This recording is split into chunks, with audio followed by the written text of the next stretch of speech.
અંજાર શહેરના રહેણાંક વિસ્તારમાં મોબાઈલ કંપની દ્વારા ઉભા થઈ રહેલા ટાવરના મામલે સ્થાનિક રહેવાસીઓમાં ભારે આક્રોશ જોવા મળી રહ્યો છે. અંજારના યોગેશ્વર નગરથી વિજયનગર વિસ્તારમાં મોબાઈલ કંપની દ્વારા ટાવર ઊભું કરવાની શરૂઆત કરવામાં આવેલ પ્રક્રિયાને અટકાવવા સોસાયટીના રહેવાસીઓ દ્વારા વહીવટી તંત્રને આવેદનપત્ર પાઠવવામાં આવ્યું છે. સ્થાનિકોને પાઠવેલા આવેદનપત્રમાં જણાવાયું હતું કે ટેલિકોમ્યુનિકેશન કંપનીઓ યોગેશ્વરનગર, વિજયનગર પાસે રાજાશાહી સમયના ગાડા માર્ગ પર સ્થાનિક ઓથોરિટી અને રહેવાસીઓને વિશ્વાસમાં લીધા વિના જ ભૂમાફિયાઓની મદદ લઈ મોબાઈલ ટાવર ઊભું કરી રહી છે.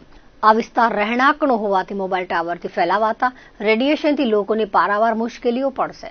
મોબાઈલ ટાવરનું રેડિયેશન લોકોમાં ગંભીર પ્રકારની બીમારીનું કારણ બનશે. તેથી રહેણાંક વિસ્તારમાં મોબાઈલ ટાવર ઊભો ન કરવામાં આવે અને હાલી ચાલી રહેલ કામગીરીને સત્વરે અટકાવવામાં આવે તેવી ભારપૂર્વક રજૂઆત કરી હતી. સ્થાનિકોએ જણાવ્યું હતું કે અમો વિકાસના વિરોધી નથી, પરંતુ જન આરોગ્ય માટે જોખમી એવા મોબાઈલ ટાવરની મંજૂરી રહેણાંક વિસ્તારમાં ન આપવામાં આવે તે ઇચ્છનીય છે.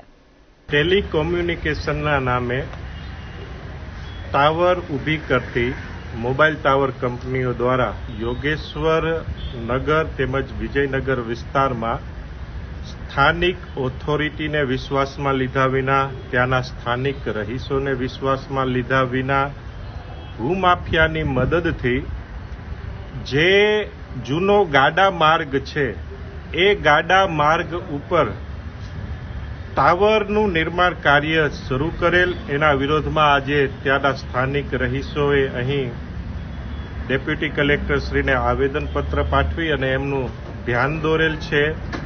આપ સૌ જાણો છો કે મોબાઈલ ટેલિકોમ્યુનિકેશન દ્વારા કેટલા હાનિકારક રેડિયેશનનું નિર્માણ કરવામાં આવતું હોય છે. સામાન્ય સંજોગોમાં આપણે દિવસ દરમિયાન 1 કલાક જો મોબાઈલ ઉપયોગમાં લેતા હોઈએ છે ને તો બી એ નુકસાનકારક હોય છે.